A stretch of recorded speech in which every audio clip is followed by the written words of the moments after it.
Buenos días, mis hermanos, ¿cómo están? Dios les bendiga.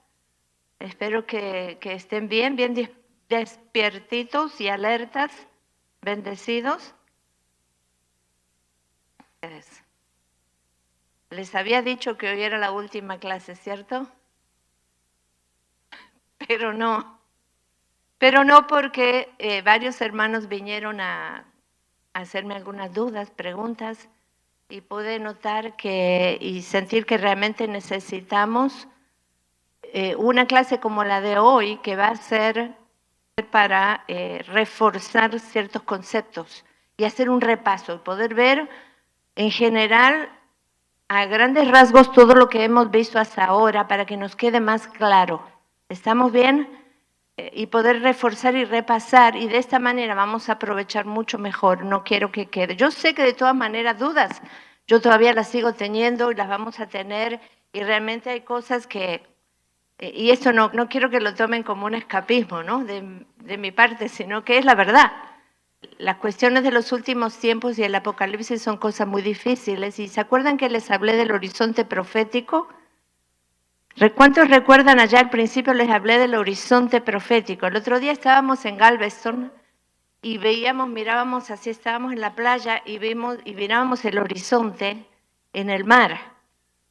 ¿Qué veíamos en el horizonte? Barcos, pequeñitos barcos, muy a lo lejos en el horizonte. Entonces eso me hizo recordar lo que hablé con ustedes, mis hermanos. Veía el barco y decía, bueno, se ve pequeño, pero indudablemente debe ser grande. Si no, ni lo vería desde aquí, ¿verdad? Primer lugar. Segundo lugar, ¿será un barco o habrá dos? Y de lejos se ve como uno. Entonces, eso es el horizonte profético. Las cosas de los últimos tiempos, la profecía, es así. Entonces, si el Señor no dijo todo tan detalladamente y cronológicamente, queda allí, ¿no? Como algo en el horizonte que solamente podemos percibir o debemos analizarlo, y hay otra palabra que no me sale, espiritualmente debemos discernirlo espiritualmente. Y entonces cuando entramos en ese campo, algunos disciernen de una manera y otros de otro, ¿no? ¿Quién tiene la verdad? Pero veamos las cosas que realmente son ciertas y seguras, 100%, en eso nos quedamos. Todo lo demás, yo por lo menos no puedo dogmatizar. Si no puedo decir esto es así y punto. Como si fuera el plan de salvación, donde sí podemos y debemos, ¿no? Eso es algo blanco y negro y no hay vuelta de hoja. Entonces, vamos a ver, como les dije el primer día, lo que hay detrás de cada acontecimiento, la enseñanza principal. Y eso en lo que debemos quedarnos. En lo demás no se nos es dado andar buscando del cómo, el dónde, en qué lugar, a qué hora, porque si no está escrito, y dijo alguien, lo que la palabra de Dios no lo dice, no lo enseña, el predicador lo calla, no lo inventa. Entonces, bueno, eso es lo que quería decirles. ¿Cómo comienza todo? Entonces, vamos a trabajar mirando lo que dice el PowerPoint. Todo comienza, y el primer hecho seguro y cierto es, ¿cuál? El que tienen ustedes en la pantalla, mis hermanos. Vamos a hacer un repaso. El primer acontecimiento que nos marca ya el último tiempo es el arrebatamiento de la iglesia. El arrebatamiento de la iglesia es inminente, puede suceder dentro de un rato, sin una señal previa, puede suceder dentro de 10 o 20 años, pero sucede. El arrebato de la iglesia, el Señor no pisa la tierra. Recibiremos al Señor en el aire, dicen en 1 Tesalonicenses 4, del 16 al 17. El Señor regresa, ¿por quién? Por su iglesia. Nosotros. Y va a haber en esos dos acontecimientos. Primero, dice, los muertos en Cristo resucitarán primero. Luego, los que vivamos seremos arrebatados juntamente con ellos en el aire y estaremos siempre con el Señor. Amén. Entonces, ese es el arrebatamiento. Seguido a eso, el tribunal de Cristo. Y en esto quería detenerme un poquitito porque porque el Apocalipsis no lo trata, en sí el libro de Apocalipsis no lo trata. ¿Qué es el tribunal de Cristo? El tribunal de Cristo es, obviamente, para la iglesia, es para los cristianos, pero no es para juicio, no, porque ya estamos en el cielo, no tiene sentido. O sea, no para que luego te echen, ¿no? Después de ese juicio del cielo, una vez que estás ahí. Vamos a leer, pero fíjese que ahí dice, en el cielo luego del arrebatamiento, es para recompensar y premiar, y es parte de la preparación de la novia de Cristo, que somos nosotros, ¿no? Y ahora luego vamos a hablar un poquito más de eso.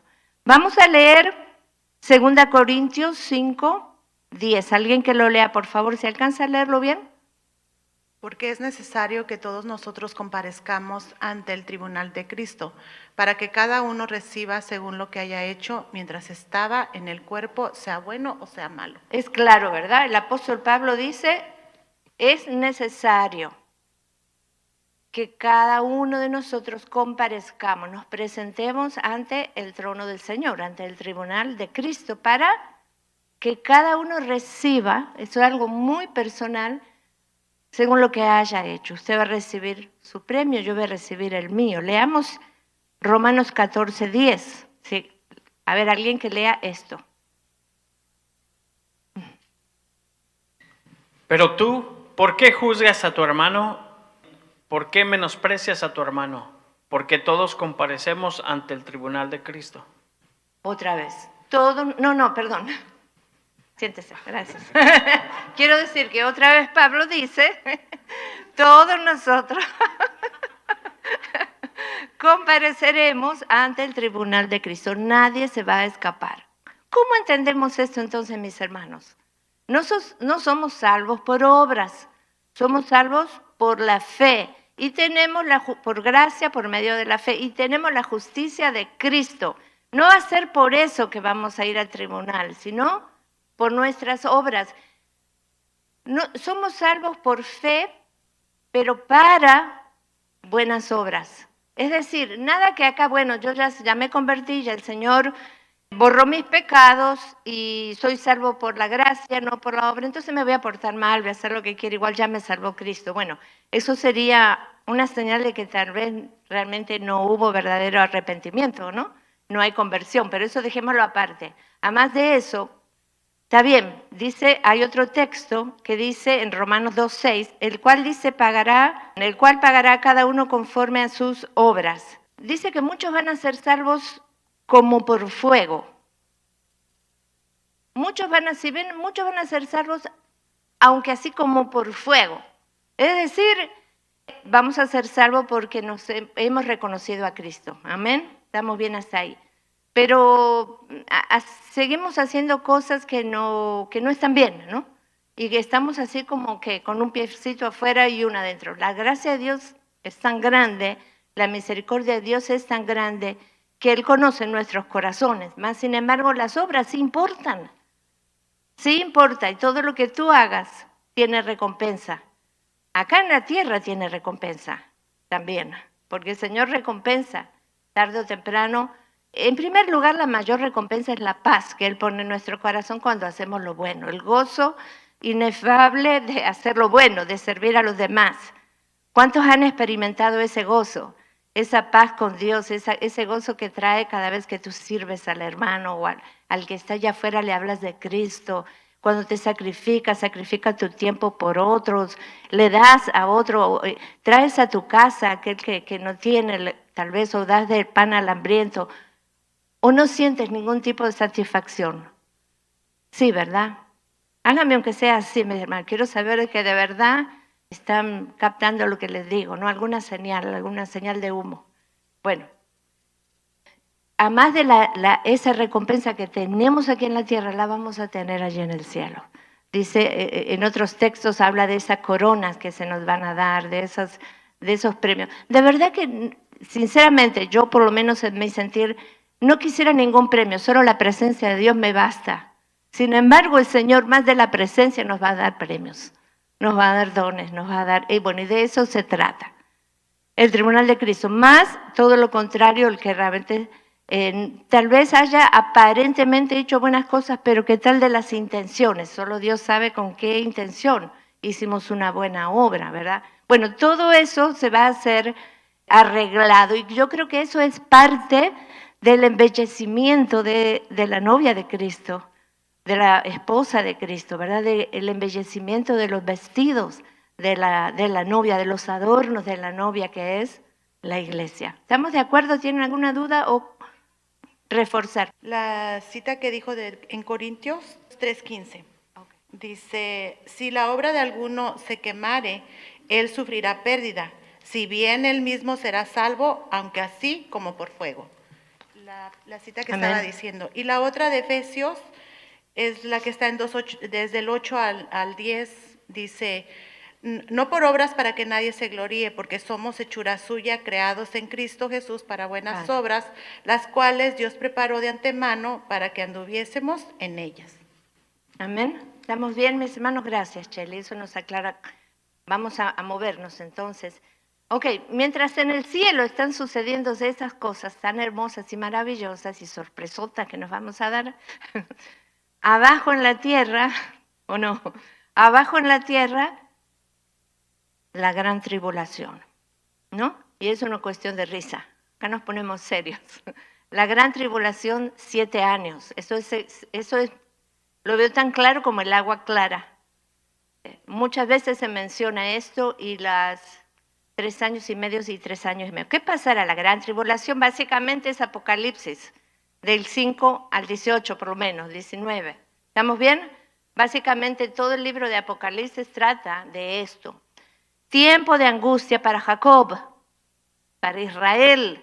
Este es un tiempo muy especial para Israel. Así es, la iglesia está arriba. Amén. La gran tribulación, la tribulación diríamos los primeros 3 años y medio, la gran tribulación en sí, que es básicamente lo que se mira en el Apocalipsis, son esos últimos 3 años y medio de terror, ¿no? En el primer tiempo aparecerá el anticristo, y hay un autor que muy bueno lo describe y hace que tiene un poco más de sentido. Imagínense que son millones no sé cuánta gente realmente forma la iglesia de Cristo. No, la que Él se va a llevar, no sabemos, no pagamos ya nosotros. Los católicos no se va ninguno. Los metodistas, quién sabe. Y los aquí presbiterianos, no sabemos.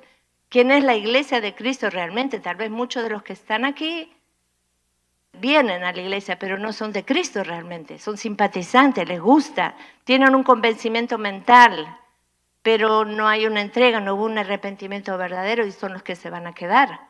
Entonces, la iglesia de Cristo, son muchos de todas maneras, yo creo, se van a ir, van a desaparecer, o sea, como quiera va a haber una conmoción, va a haber un desorden, va a haber algo que pasa aquí, y eso va a dar lugar a la aparición del anticristo, porque todos van a buscar a alguien que realmente los una y ponga en orden todo el caos, ¿sí? O sea, eso me hace bastante sentido, que aparezca el anticristo en escena como el Salvador, ¿no? Como el gran Mesías del mundo, va a lograr la paz con Israel, el que va a lograr la paz con Israel. Entonces, Israel, de Medio Oriente a Israel, ahora se va a construir el templo, es lo que entendemos en ese tiempo, y todo va a estar formidable, hasta que, ¿qué va a hacer el anticristo? ¿Se acuerdan? Con esa paz, ¿qué va a hacer? Va a romper ese contrato, ese tratado de paz con Israel. Y a partir de ahí, digamos, va a sacar los colmillos, va a ver quién es, va a mostrar realmente quién es, y no era oveja, sino que era lobo. Y entonces el anticristo, luego el falso profeta, junto con el dragón que es Satanás, por supuesto, a la cabeza, van a perseguir grandemente a Israel, que todo Israel será salvo. Está profetizado eso y esto va a suceder en este tiempo. Si va a comenzar antes, no lo sé, pero que va a suceder en el tiempo de la tribulación. De ellos el Señor toma esas primicias que son los 144,000 sellados. Son otra cosa que el Señor guarda de una manera especial.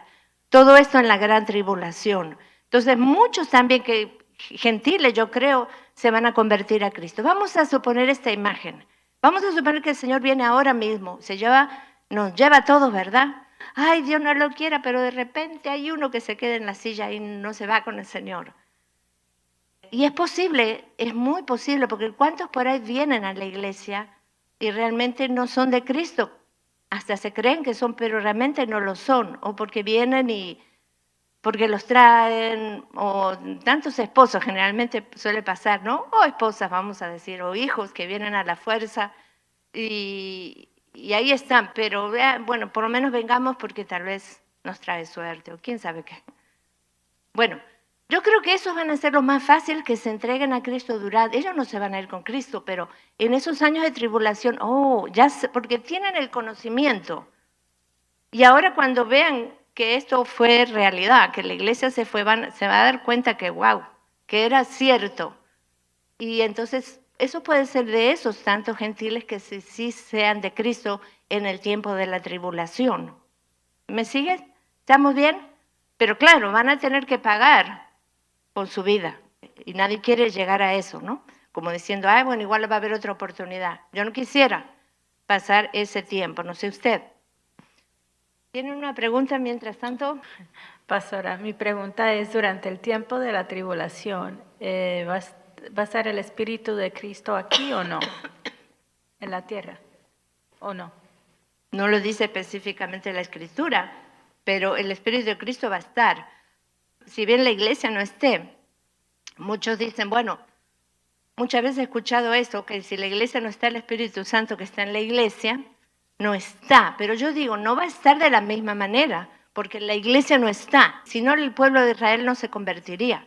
Nadie puede venir a Cristo si el Espíritu Santo no está trabajando. Entonces, imagínate cómo estaba el Espíritu Santo antes del Pentecostés. No había descendido,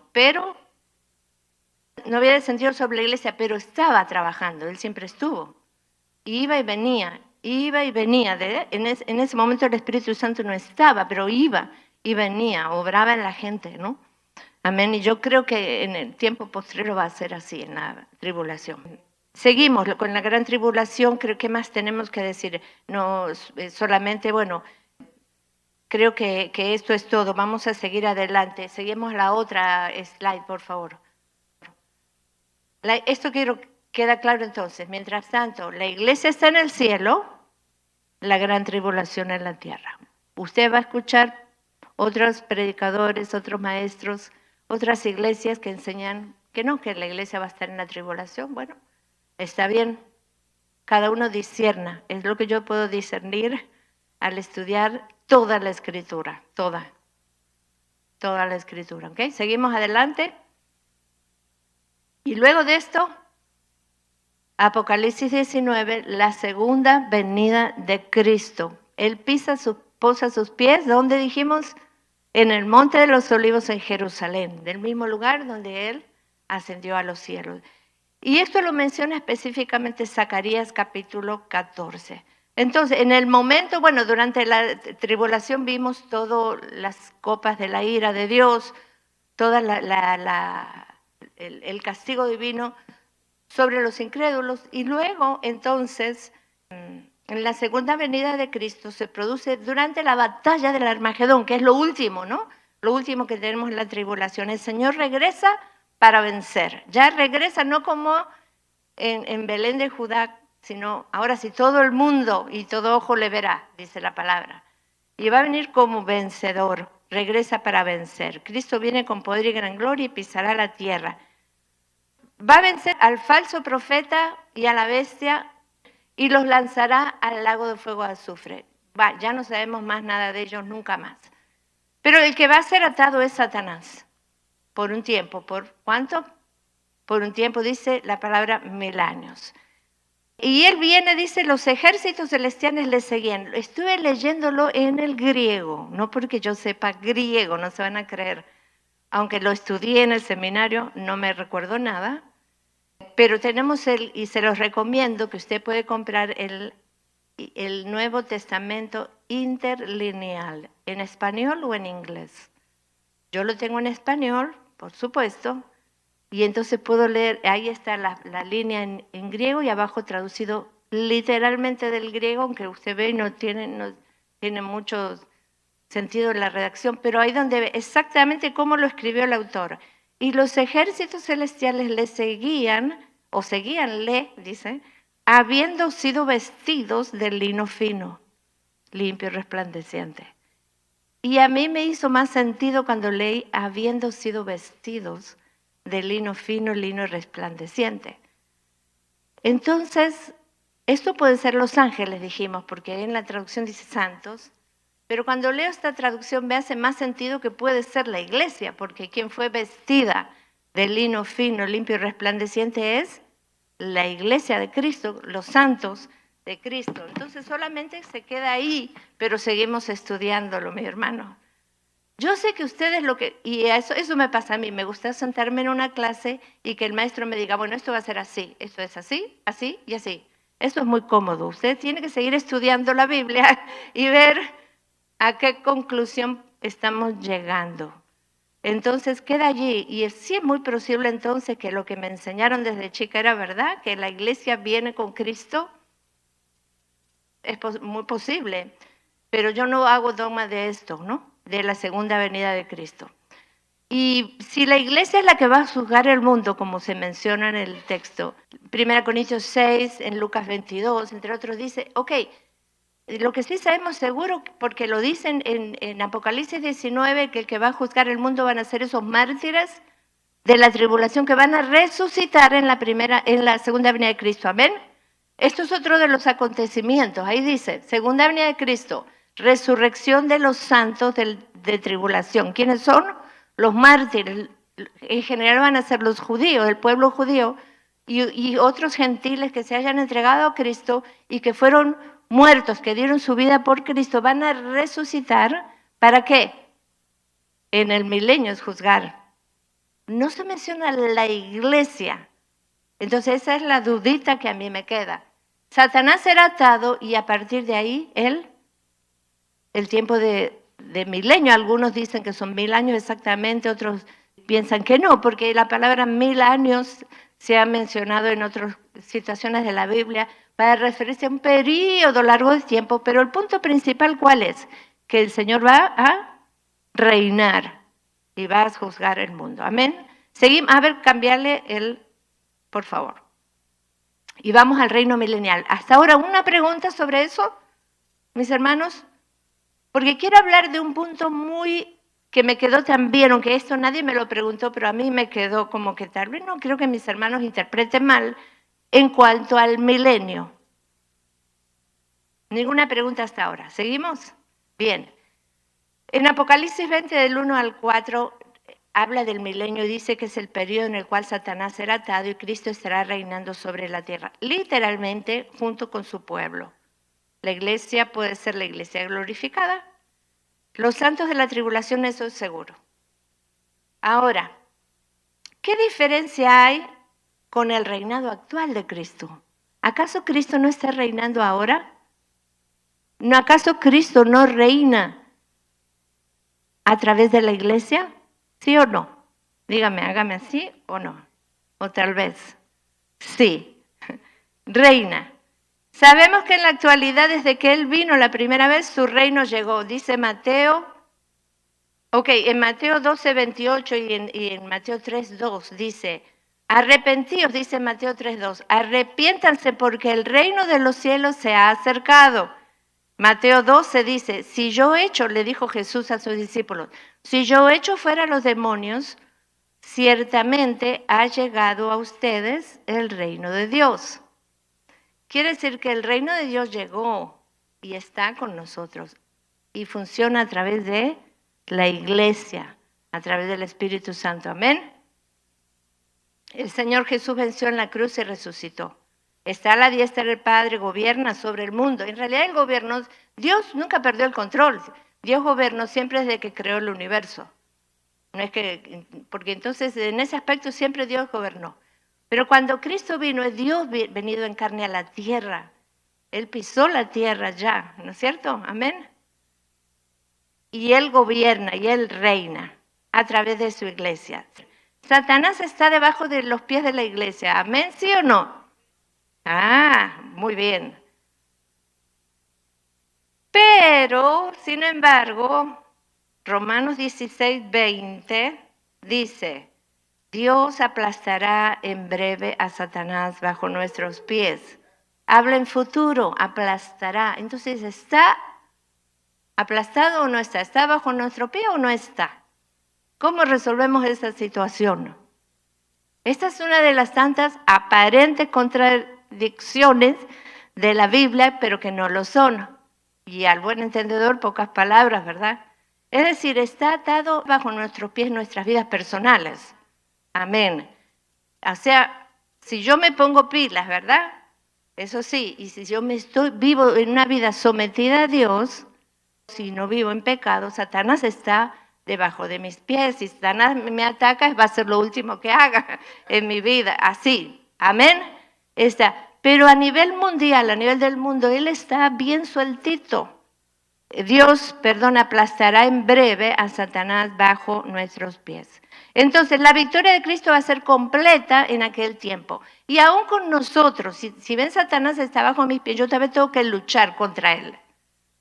El Señor ya lo venció a nivel, legalmente está vencido, legalmente, pero se va a concretar. Eso tiene que ver también con nuestra salvación. Hay etapas, yo me meto aquí en teología de la salvación, pero hay etapas de la salvación. Se habla de la salvación en pasado, en presente y en futuro. En el pasado es porque ya el Señor nos compró en la cruz, ya está hecha. La salvación presente es nuestra vida cristiana, que tenemos que cuidar. Dice el Señor, cuida tu salvación, temor y temblor. Pero va a estar concretada en la segunda venida de Cristo o en el arrebato para nosotros. Es decir, ahí ya se dio. Amén. Cuando ya sean las bodas. Eso es. Sí, esto para ilustrarlo un poquito, me hace acordar cuando yo era niño que veía en algunas casas un alambre grueso de una punta a la otra y el perro atado y tenía acceso para un lado de la línea y para el otro lado de la línea.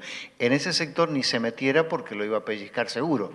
Entonces estamos en una época en la que Satanás está debajo de nuestros pies, pero cuidado, no nos metamos en su reino, en sus cosas, porque ahí vamos a perder. Amén, clarito, amén. Entonces esa es la diferencia con el reinado milenial. La otra diferencia es que es Jesús físicamente. Ahora está reinando el Espíritu Santo, diríamos.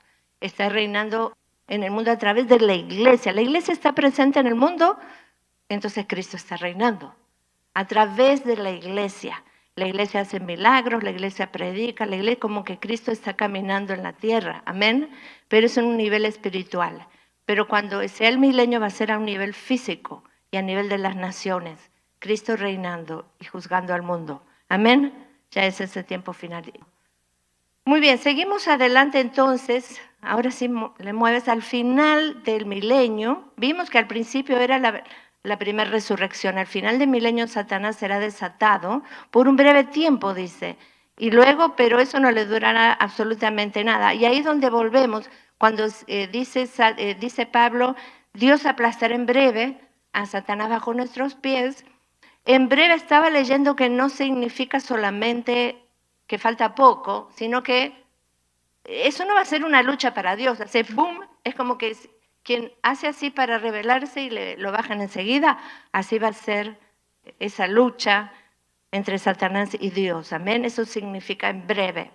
Entonces Satanás será desatado, va a haber una última rebelión, él va a engañar a las naciones, pero inmediatamente va a ser aplastado y echado para siempre al lago de fuego.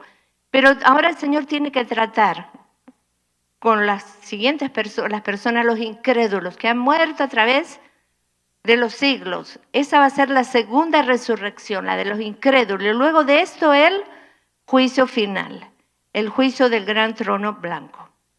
Quiero dejar una cosa más clara. Yo les mandé un audio, porque había una pregunta que me hizo mi hermano Juan Carlos, y luego algunos otros vinieron con alguna duda sobre eso. Y esto es un punto muy importante. Cuando estamos en Apocalipsis 20, del 11 al 15, y dice, ellos serán juzgados según sus obras. Estuve viendo un detalle muy importante que no lo dije, y creo que también es importante en ese según sus obras. Esto parece indicar que habrá una especie de categorías de castigo. ¿Recuerdan el tribunal de Cristo que hablamos hace un ratito? Eso es para nosotros, ¿verdad? Se nos van a dar premios de acuerdo a las obras. ¿Está bien? Recompensas. Lo mismo va a suceder con los incrédulos, pero al revés, ¿no? Y esto es justo. Y eso manifiesta aún más la justicia de Dios. Porque pensamos, pero esa persona no fue tan mala, hizo cosas buenas, pero no tenía a Cristo.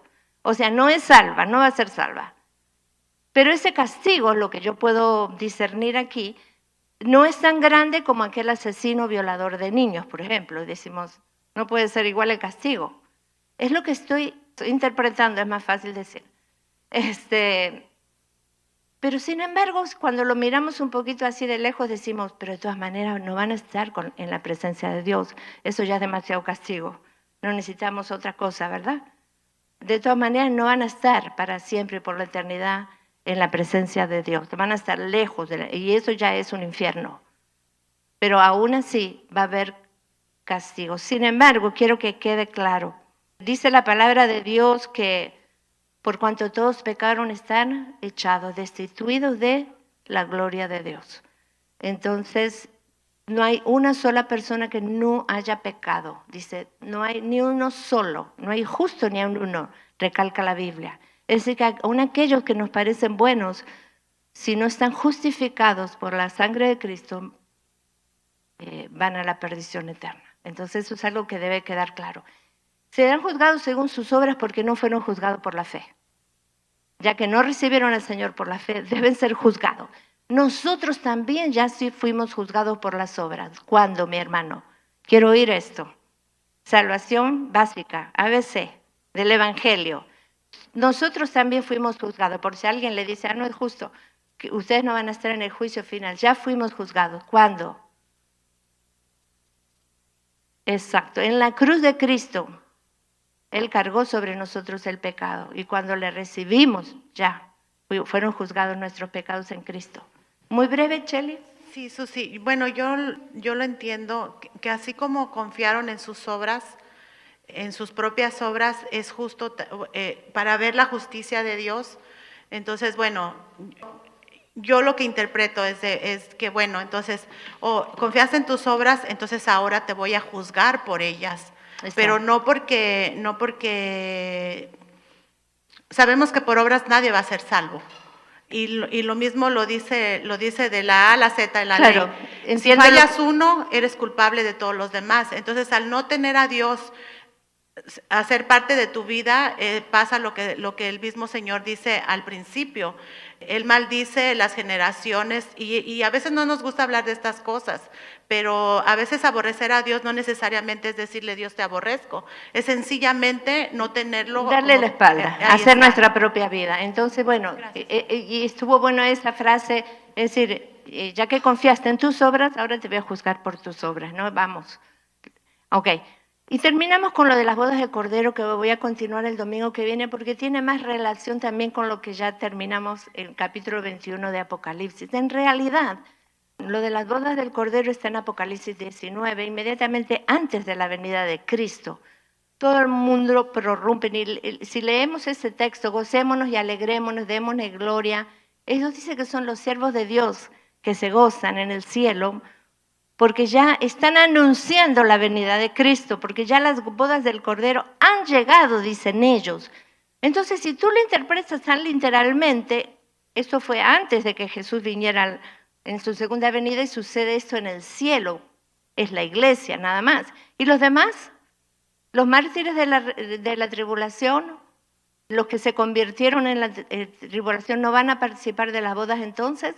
Eso es lo que a mí no me encaja, de que las bodas hayan sido antes. En realidad no debemos interpretar la boda del Cordero como un día y te perdiste el día como muchos que llegan tarde y llegaron tarde. No, esto no va a suceder.